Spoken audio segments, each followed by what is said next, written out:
Hi hello ఎలా ఉన్నారు? ఏం చేస్తున్నారు? Welcome back to our channel Smart Life Shri. అందరూ కూడా భగవంతుని దయ వల్ల చాలా చాలా బాగుండాలని మనస్ఫూర్తిగా అయితే కోరుకుంటూ మరొక చక్కటి డైలీ వ్లాగ్తో ఇంట్రెస్టింగ్ వ్లాగ్తో మీ ముందరకైతే వచ్చేసాను. మన ఛానల్లో మన వీడియోస్లో డైలీ రొటీన్ వ్లాగ్స్తో పాటు చేసుకునే పనిలో చిట్కాలు, అలాగే కిచెన్ క్లీనింగ్, ఇంట్లో కొన్ని కొన్ని వస్తువులు ఎట్లా సర్దుకుంటే బాగుంటాయి అంటే నేను చేసుకుంటున్న అన్నీ కూడా మీతో షేర్ చేసుకుంటూ ఉంటాను కదండి. అలాగే చేసుకునే పనుల్లో చిన్న టిప్స్ ఇలాంటివన్నీ కూడా మర్చిపోయానండోయ్. బాక్సుల్లోకి నేను చేసే ఐటమ్స్ ఇలాంటివన్నీ కూడా మీతో వంటల్ని కూడా షేర్ చేసుకునే మన ఛానల్లో ఈరోజు మరి మంచి చక్కటి వీడియో అయితే ఉంది. సో స్కిప్ చేయకుండా చివరి వరకు చూసేయండి. అలాగే కొత్త వాళ్ళైతే షేర్ చేయండి, సబ్స్క్రైబ్ చేయండి, పక్కనే ఉన్న బెల్ ఐకాన్ని క్లిక్ చేసి లైక్ చేయడం మర్చిపోకండి. సో ఇల్లు అనేది ఎప్పుడు కూడా మనం ఎంతో చాలా శ్రద్ధ పెట్టి కష్టపడి ఇల్లంతా కూడా పొద్దునుంచి సాయంత్రం వరకు మెయింటైన్ చేస్తూ ఉంటాం. ముఖ్యంగా హౌస్ వైఫ్స్ అయితే రోజు మొత్తం ఇంట్లోనే ఉంటాం కాబట్టి ప్రతి గదిని కూడా ముఖ్యంగా చెప్పాలి అంటే అన్ని గదులు కొద్దిగా అయితే అంటే అవి కూడా చిన్న పిల్లలు ఉన్న వాళ్ళైతే ఎప్పుడు సర్దుకుంటూనే ఉంటాం. కొద్దిగా నార్మల్గా ఎదిగిన పిల్లలు ఉంటే మాత్రం అది కూడా ఎవరి కష్టం వాళ్ళదేనండి. ఎంత చెట్టుకి అంత గాలి అన్నట్టు. ఎంత ఎదుగుతున్నా కూడా ఎంత పని అనేది ఏదో ఒకటి విధంగా ఉంటూనే ఉంటుంది. ఎందుకంటే పిల్లలు ఇప్పుడు బిజీలు, వాళ్ళ లైఫ్లు, వాళ్ళ చదువులు, జాబ్ చేసే వాళ్ళైతే ఆ హడావిడిలో ఆ టవల్స్ పడేయడం, వాళ్ళ పిల్లలైతే బుక్స్ పడేయడం, వాళ్ళ హడావిడిలో వాళ్ళు వెళ్ళిపోతూ ఉంటే వెనక చేసే పని అంతా బాధ్యత, బరువు అంతా కూడా మన మీదే పడుతుంది. ఒక్కోసారి చికాకు కూడా వేస్తుందండి. మరి చికాకు అనుకుంటే హౌస్ వైఫ్స్ ఇంతవరకు ఇంటిని రన్ చేయగలరా అండి? అలాంటి హౌస్ వైఫ్స్ అందులో నేను కూడా హౌస్ వైఫ్నే కాబట్టి నేను చేసుకునే పనులన్నింటినీ షేర్ చేసుకుంటున్నాం అని చెప్పాను కదండి. అది మన బ్లాగ్స్లో కూడా చాలా డైలీ రొటీన్గా అందరూ చూసే వాళ్ళకైతే అర్థమవుతుంది. సో నేను మార్నింగ్ లేచిన తర్వాత చేసుకునే ప్రతి పనిని కూడా మీతో షేర్ చేసుకుంటాను. ఎప్పుడు మనం పెట్టుకున్నట్టే ఇంకా మరి మనకి ధనుర్మాసం వస్తుందండి. అప్పుడు ముగ్గులు అనేవి ప్రతిసారి పెట్టుకుంటున్నట్టే ఈసారి మెలికల ముగ్గులు అనేవి ఎక్కువగా పెడుతున్నానండి. మా ఎంట్రన్స్ ఇదిగోండి అని చెప్పి ప్రతి వీడియోలో కూడా మీతో షేర్ చేస్తాను కదండి. సో ఎంట్రన్స్ అనేది ఎప్పట్లాగే చక్కగా చక్కగా నాకైతే మాత్రం మా ఇంట్లో 2 ప్లేసెస్ కాదు కదండి, 3 ప్లేసెస్ అయితే నచ్చుతాయి. చాలాసార్లు షేర్ చేశాను. ఇక ముందు వీడియోస్లో కూడా మళ్ళీ చెప్పుకుందాం. సో ఈరోజు వీడియోలో ఇదిగోండి మా ఎంట్రన్స్ని అయితే ఇట్లా ముస్తాబ్ అనేది ఎప్పుడూ అయితే చేసేస్తాను. కాకపోతే ఉర్లీలో మీకు కనబడుతూనే ఉన్నాయి. ఫ్లవర్స్ అనేవి ఏంటంటే చలికాలమే కాబట్టి కొద్దిగా ఒక 4-5 రోజులు అయితే ఫ్రెష్గానే ఉంటున్నాయి, కానీ పువ్వుల రేట్లు మాత్రం మండిపోతున్నాయండి. కానీ నాకైతే ఇంట్లో మనం సాధారణంగా అనుకుంటూ ఉంటాం ఇంటిని ఇట్లా చేస్తే బాగుంటుందో, ఇంకా ఇట్లాంటి వీడియోస్ చాలామంది ఇట్లా డైలీ రొటీన్స్ వాళ్ళ కిచెన్ వీడియోస్ అని, హోమ్ టూర్స్ అని ఇవన్నీ చేసేయడం వల్ల అవి కొనుక్కుంటే బాగుండు, ఇవి కొనుక్కుంటే బాగుండు, అలా ఉంటే బాగుండు, ఇలాంటి అనేవి బాగుండు, మన ఇల్లు కూడా ఇలా ఉంటే బాగుండు అని అనుకుంటూ ఉంటాం. కానీ ఒకళ్ళని చూసి మనం కానీ అట్లా స్టార్ట్ చేసాం అంటే అందరి ఇల్లు అన్ని రకాల అందరివి ఒకలాగే ఉండవు కదండి. ఎవరి ఇష్టాన్ని బట్టి వాళ్ళు, అలాగే ఎవరి కష్టాన్ని బట్టి కూడా వాళ్ళు ఇళ్ళు అనేది మనం మెయింటైన్ చేస్తూ ఉంటాం. అలాంటి ఇళ్లను కొద్దిగా అయితే మనం మనసు పెట్టి చేసుకుంటే ఎలాంటి ఇంటినైనా కూడా చక్కగా అయితే మనం సర్దుకోవచ్చు. ముఖ్యంగా ఇంటిని సర్దుకోవడం ఎందుకు అంటే మనకి నార్మల్గా చెప్పాలి అంటే లక్ష్మీదేవి మన ఇంట కొలువుండాలి అంటే మన ఎప్పుడో పెద్దవాళ్ళు పూర్వం, ఇప్పుడు మనకున్న ఈ ఫర్నిచర్కి కాకుండా పూర్వం పాత పద్ధతుల్లో ఉండే అప్పటి ఫర్నిచర్ అంటే అప్పుడు చెక్క కుర్చీలు, ఇలాంటి సోఫాలు ఎక్కడున్నాయి చెప్పండి. చెక్క కుర్చీలు, కట్టెల పొయ్యలు, వీటిని కూడా వాళ్ళు మెయింటైన్ చేసుకుంటూ కూడా చక్కగా లక్ష్మిని ఇంట్లో తిష్ట వేసించుకునేటట్టుగా సర్దుకునేవారు. అలాంటి ఇంటిలో, గృహంలో మనం హౌస్ వైఫ్గా చేయాల్సిన కొన్ని పనులనేవి ఉంటాయి కదండి. ఎప్పుడు కూడా ముఖ్యంగా ఇందాక మనం అనుకున్నట్టు ఏదో గొప్పగా ఫర్నిచరు, అలాగే గొప్పగా పెద్ద పెద్ద కాస్ట్లీ వస్తువులు ఇవే కొనుక్కోకర్లేదండి. మన ఇంట్లో ఉండే మన పూజా మందిరంలో ముందుగా కొన్ని పనులనేవి మనం చేసుకుంటే ఎప్పుడు కూడా భగవన్నామస్మరణ అనేది ఇంట్లో మానకుండా, అది కూడా నిత్య దీపారాధన అనేది కూడా 2 పూట్ల పొద్దున్న సాయంత్రం కూడా అలవాటు చేసుకోవటం. అలాగే మన ఎంట్రన్స్ ఇందాడ అనుకున్నట్టుగా గుమ్మం గడపకి పసుపు కుంకాన్ని ఎప్పుడు కూడా అంటే అది పాతదైపోయి ఆ వరిపిండి అంతా కొట్టుకుపోయి ఆ పాత గుమ్మంలా అయిపోయి, గుమ్మం పాతదంటే దాని మీద వేసే ముగ్గులు, పసుపు కుంకాలు అన్నీ మాసిపోయినట్టు కాకుండా ఎప్పటికప్పుడు వాటిని శుభ్రం చేసుకుంటూ కళకళలాడుతూ గుమ్మం ముందు మనం వేసుకునే ముగ్గుని ఖచ్చితంగా మాత్రం ప్రతిరోజు కూడా అలవాటు చేసుకోవాలండి. ఇది ముఖ్యమైన ఫస్ట్ పాయింట్. లక్ష్మీదేవిని ఆహ్వానించాలి ఇంటిలోకి అంటే ముందు మన పరిసర ప్రాంతాలు, మన ఇండ్లు కూడా ఎప్పుడు శుభ్రంగా ఉండాలి. చెప్పులనేవి గుమ్మానికి అటు ఇటు పడేసుకోవడం, ఎలా పడితే అలా ఎంట్రన్స్‌ని సర్దుకోవటం. అలా కాకుండా గడపలోకి లక్ష్మీదేవిని ఆహ్వానించేటప్పుడు అంతటి శక్తి స్వరూపిణైన అమ్మవారిని మన ఇంట్లో తిష్ట వేయించుకొని కూర్చోవాలి అంటే మన ఇంటికొచ్చిన అతిథుల్ని మనం ఎంత బాగా గౌరవించి కూర్చొని చక్కగా మాట్లాడుతూ వాళ్ళకి మన ఇల్లు అనేది బాగా చూడాలి, మన ఇల్లు ఇలా బాగుంది, శుభ్రంగా ఉంచుకోవాలి అని ఎంత తాపత్రయపడతామో, మరి అంతటి అమ్మవారు అక్కడి నుంచి వచ్చి మన ఇంట్లోకి రావాలంటే మనం ఇంకెంత శుభ్రంగా ఉండాలండి. ఇందాకన్నట్టు పెద్ద పెద్ద కాస్ట్లీగా వస్తువులు కొనేసేసి ఓ 10 మంది నౌకర్లను పెట్టేసుకుని టపటపా తుడిపించేసుకుని, ఇట్లా కాకుండా మన స్వయంగా మన శక్తి అనుసారం మన నామస్మరణ ముఖ్యంగా ఎక్కువగా నోటితో అమ్మవారిని కీర్తిస్తూ ధ్యానిస్తూ, అలాగే మనకి పెద్దవాళ్ళు కొన్ని ఇంటి పద్ధతుల ప్రకారం ఎవరికి వాళ్ళు కొన్ని ఆనవాయితీలు ఉంటాయి, అవి చేసుకుంటూ స్తోత్రాలు చదువుకోవడంలో తప్పు లేదు కదండి. అలా మనం ఎంత శుభ్రం ఇల్లు చేసుకున్నా మన దేవుని గది పూజా మందిరం అనేది ఎప్పుడూ కూడా కళకళలాడుతుంటారు. మన గురువుగారులు మనకి చెప్తూనే ఉంటారు ఉపన్యాసాల్లో. ప్రతి పటానికి చక్కగా పూజ అనేది చేసుకుంటూ మన ఇంట్లో మన కుటుంబానికి ఏదో ఒక దేవత అనేది, కులదేవత అనేది ఉంటూనే ఉంటుంది. అలాంటి కులదేవతల్ని అమ్మవారి విగ్రహాలు ఏవైనా ఉంటే, అయ్యవారి విగ్రహాలు ఉంటే ప్రతిష్ఠించుకుని ఆ ఆ ప్రాసెస్ ప్రకారం పూజలు చేసుకుంటూ వాళ్ళని నిత్యం తలుచుకుంటూ ఏదైనా అమ్మవారి స్తోత్రాలు చదువుకుంటూ శుక్రవారం అయ్యేసరికి ఒక చిన్న చెంబులో మనం వాటర్ అనేది పోసుకుని దాంట్లో పసుపు, కుంకుమ, అక్షింతలు, గంధం, జవ్వాదు పౌడరు ఇవన్నీ కూడా వేసుకుని చక్కగా లక్ష్మీదేవిని అట్లా ఆహ్వానించి ఆ నీటిని మారుస్తూ, పువ్వుల్ని మారుస్తూ, గడపకు పసుపు కుంకాలు ఇందాక చెప్పుకున్నట్టుగా ఇలా ఇంటిని, మన పూజా మందిరాన్ని కలకల్లాడుతూ మనం కలకలలు ఎందుకు అంటే ఇలాగ కానీ ఒక స్తోత్రాలు చదివితే అవ్వదా అంటే, మనం స్తోత్రాలు చేస్తూ అమ్మని మనం ఎంత శుచి శుభ్రతలోనే ఉంది కదండి లక్ష్మి అనేది. ఆరోగ్యం కానివ్వండి, ఐశ్వర్యం కానివ్వండి, ఏదైనా కూడా మనం లక్ష్మీదేవితోనే భావిస్తాం.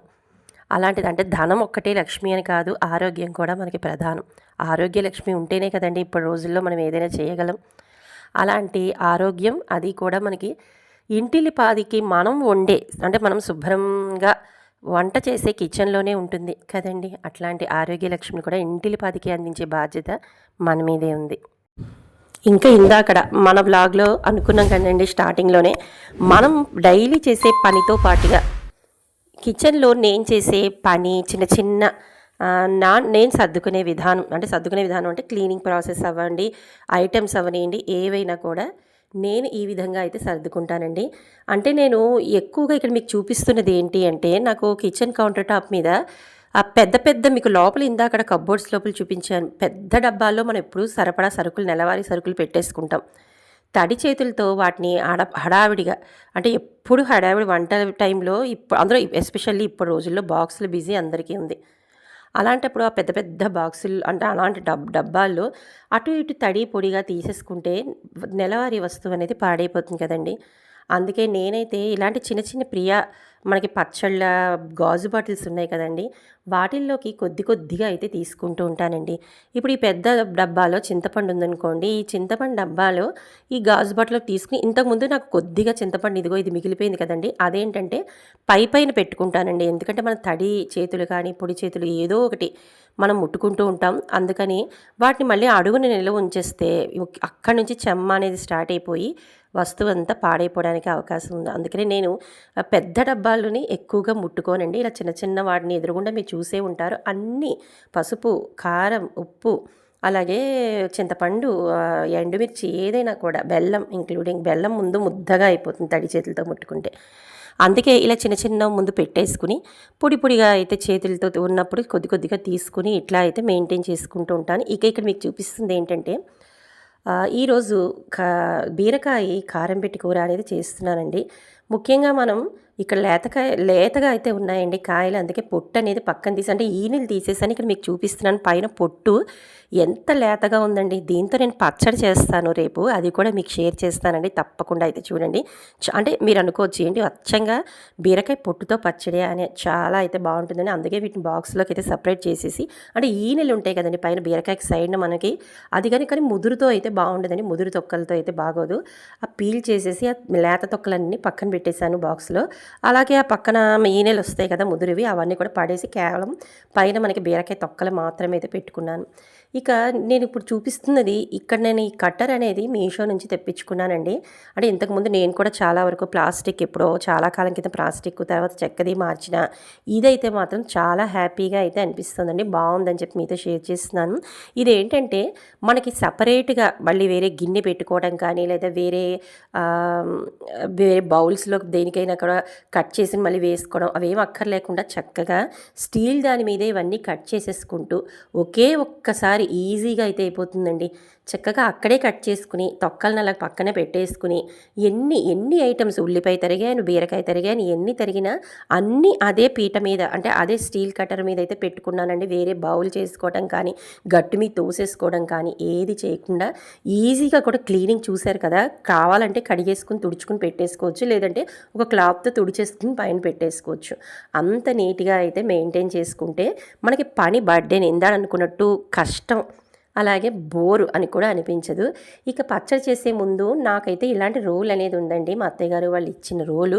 ఆ రోల్ని అయితే ఇలాగ నేను షింకుకు పక్కనైతే పెట్టేసుకున్నాను. అలాగే రోళ్ళు మనం దంచేటప్పుడు కూడా కిందన అందులో ఇందాడ అనుకున్నట్టు మనం అపార్ట్మెంట్లలో ఉంటున్నాం. ముఖ్యంగా ఇప్పుడు నేను మీకు చూసే ఉంటారు కౌంటర్ టాప్ మీద పెట్టేసుకున్నాను ఈ రోల్ అనేది. ఇది అటు ఇటు కడుగుతూ తుడుస్తూ అన్నీ పెడుతూ ఉంటే దబ్బని ఆ సౌండ్కి నాకు కౌంటర్ టాప్ కూడా పగిలిపోయే అవకాశం ఉంది. కాబట్టి ఒక్కసారి ఇది చూడండి, జరుపుకోవడానికి కూడా చాలా ఈజీగా ఉంది. బియ్యం తెచ్చుకునే బస్తాలు ఉంటాయి కదండి, వాటి మీద అయితే పెట్టుకున్నాను. ఎప్పుడైనా ఇలా దంచుకుంటున్నప్పుడు ఏదైనా చిన్నగా ఎగిరినా పడినా నాకు దీని మీదే ఉంటుంది, ఈ కవర్ మీద. పనంతా అయిపోయి రోల్ క్లీన్ చేసుకున్నాక ఒక్కసారి కవర్ని కూడా తుడుచుకోవడమో తడిస్తే కడుక్కోవడం మళ్ళీ తిరిగి ఎండలో అయితే పడేసుకుంటానండి. అది జరుపుకోవడానికి కూడా అంత బరువు రోల్ని మనం ఆడవాళ్ళం ఎక్కువగా జరపలేం కాబట్టి దాన్ని ఈజీగా ముందుకి వెనక్కి మూమెంట్ కూడా అవ్వడానికి కూడా నాకు అది చాలా ఈజీగా అనిపించింది. అందుకే ఆ బస్తా అనేది రోల్ కింద వేసేసుకుని ఇక రోటి పచ్చడి ఏం చేస్తున్నాను ఈరోజు అంటే బీరకాయ కారం పెట్టి కూరతో పాటుగా ఇక్కడ వంకాయలు అనేవి కాలేస్తున్నానండి. పెద్ద సైజు వంకాయలు అనేవి మాకు చెప్పాలంటే హైదరాబాద్లో చాలా తక్కువ, కానీ ఈసారి మాకు సంతలో ఈ రకం వంకాయలు అయితే మాత్రం కనిపించాయి. అందుకని వంకాయలను తెచ్చుకుని పచ్చడి అనేది చేస్తున్నాను. ఇక్కడ మీకు ఈ మినప్పప్పు కారం అనేది ఎట్లాగా ఫ్రై చేశాను అంటే కొద్దిగా ఆవాలు, మెంతులు, మినప్పప్పు, శనగపప్పు, అలాగే కొద్దిగా ధనియాలు, ఎండుమిర్చి అన్నీ కూడా ఎక్కువ ఆయిల్ లేకుండా అయితే ఫ్రై చేసి ఇది చాలాసార్లు షేర్ చేశాను. బట్ ఇప్పుడైతే కొడుతున్నాను కాబట్టి అంటే కారం మళ్ళీ దంచుతున్నాను కాబట్టి ఒక్కసారి చెప్తున్నానండి. దాన్ని చల్లారి పెట్టిన తర్వాత నేను ఈ రోల్ అనేది స్టార్ట్ చేసిన దగ్గర నుంచి మిక్సీ అనేది చాలా వరకు తగ్గిపోయిందండి. అందుకని నేను ఇది కూడా రోట్లోనే అయితే దంచేస్తున్నాను. ఎక్కువగా ముఖ్యంగా రోటి పచ్చళ్ళు అనేవి చేస్తూ ఉంటే దాని టేస్టే వేరండి. అబ్బా అసలు మిక్సీ అనేది పక్కన పెట్టేయచ్చేమో, ఏదో పెద్ద హెవీ అంటే ఎక్కువ క్వాంటిటీలో చేసుకుంటే తప్ప రోజువారీ అవసరానికి పచ్చళ్ళకైతే నాకు ఇది సరిపోతుంది అని అనిపించింది. సో నేను ఆ పచ్చడికి దీనికి కూడా ఒకటే కారం అండి. అందుకే ఒక్కసారి మీకు ఇక్కడ బీరకాయలు ఇందాక ఫ్రై చేశాను కదండి, కొద్దిగా ఆయిల్ వేసి ఉల్లిపాయ వేసి దాంట్లోకి ఇప్పుడు నేను చూపించిన ఈ కారాన్ని కూడా వేసేసాను. వేసి చక్కగా దగ్గరగా అయితే మూత పెట్టేసి ఒక 10 నిమిషాల తర్వాత సిమ్లో పెట్టి హై పెట్టామంటే మాడిపోతాయండి, అడుగు నుంచి మాడిపోతూ ఉంటుంది. అందుకని కలుపుకుంటూ ఒకసారి దగ్గరికి వచ్చిన తర్వాత ఈ కర్రీ అనేది సూపర్ టేస్టీగా అయితే ఉంటుందండి. ఇక వంకాయలో కాంబినేషన్ కింద టమాటాలను అయితే కొద్దిగా ఫ్రై అనేది చేస్తున్నాను. వంకాయలు చల్లారిపోయిన తర్వాత మనకి పైన అంటే నూనె రాసి ఇలా కాల్చుకుంటే చల్లారిపోయాక వంకాయల పైన నల్లగా పొట్టు అనేది చాలా ఈజీగా అయితే వచ్చేస్తుందండి. మనకి లోపల పురుగు కానీ లేకపోతే బాగా ముదిరిపోయిన వంకాయలకి ఏంటంటే గిజరలాగా చిన్న గింజలు వస్తాయి, అవన్నీ చూసుకుంటూ లేత వంకాయలు అయితే ఇంకేం మరి చాలా టేస్టీగా ఉంటుంది. ఇంక ఇలాంటి పచ్చళ్ళు వీటిని ఒకసారిగా ఇట్లాగా మెదిపేసుకున్నాం అనుకోండి, వంకాయలన్నీ ఇలాగ మనకి నల్లగా పొట్టంతా వచ్చేసి రెడీ అయితే అయిపోయింది. ఇక ఇందాకడ నేను కొట్టుకున్నాను కదండి కారం అనేది, ఇట్లా ఇందులోనే పచ్చడి అనేది మళ్ళీ చేసేస్తానండి. ఇక టమాటాలు కూడా చల్లారిపోయాయి ఫ్రై అయిన తర్వాత. వాటితో పాటుగా కొద్దిగా పచ్చిమిర్చి, అలాగే కొత్తిమీర, ఉప్పు, పసుపు అన్నీ వేసి ఇక్కడ రోట్లో అయితే దంచేస్తున్నాను. ఇక మీకు ఆ కారం కూడా చూసే ఉంటారు, రోట్లో 2-3 సార్లు దంచిన తర్వాత కారం కూడా చాలా ఈజీగా ఇప్పుడు వస్తున్న రోల్ గురించి నాకైతే ఐడియా లేదు, కానీ ఇది పురాతనం అంటే పాత కాలం రోల్ కాబట్టి చాలా ఫాస్ట్గా అయితే నాకు బాగానే అయితే అయిపోతుందండి. పచ్చళ్ళు ఒక్కసారి ఇదిగోండి మీకు దగ్గరగా అయితే చూపిస్తాను. 4 వైపులా ఈ బండతో కానీ అటు ఇటు నలిపేసాము అంటే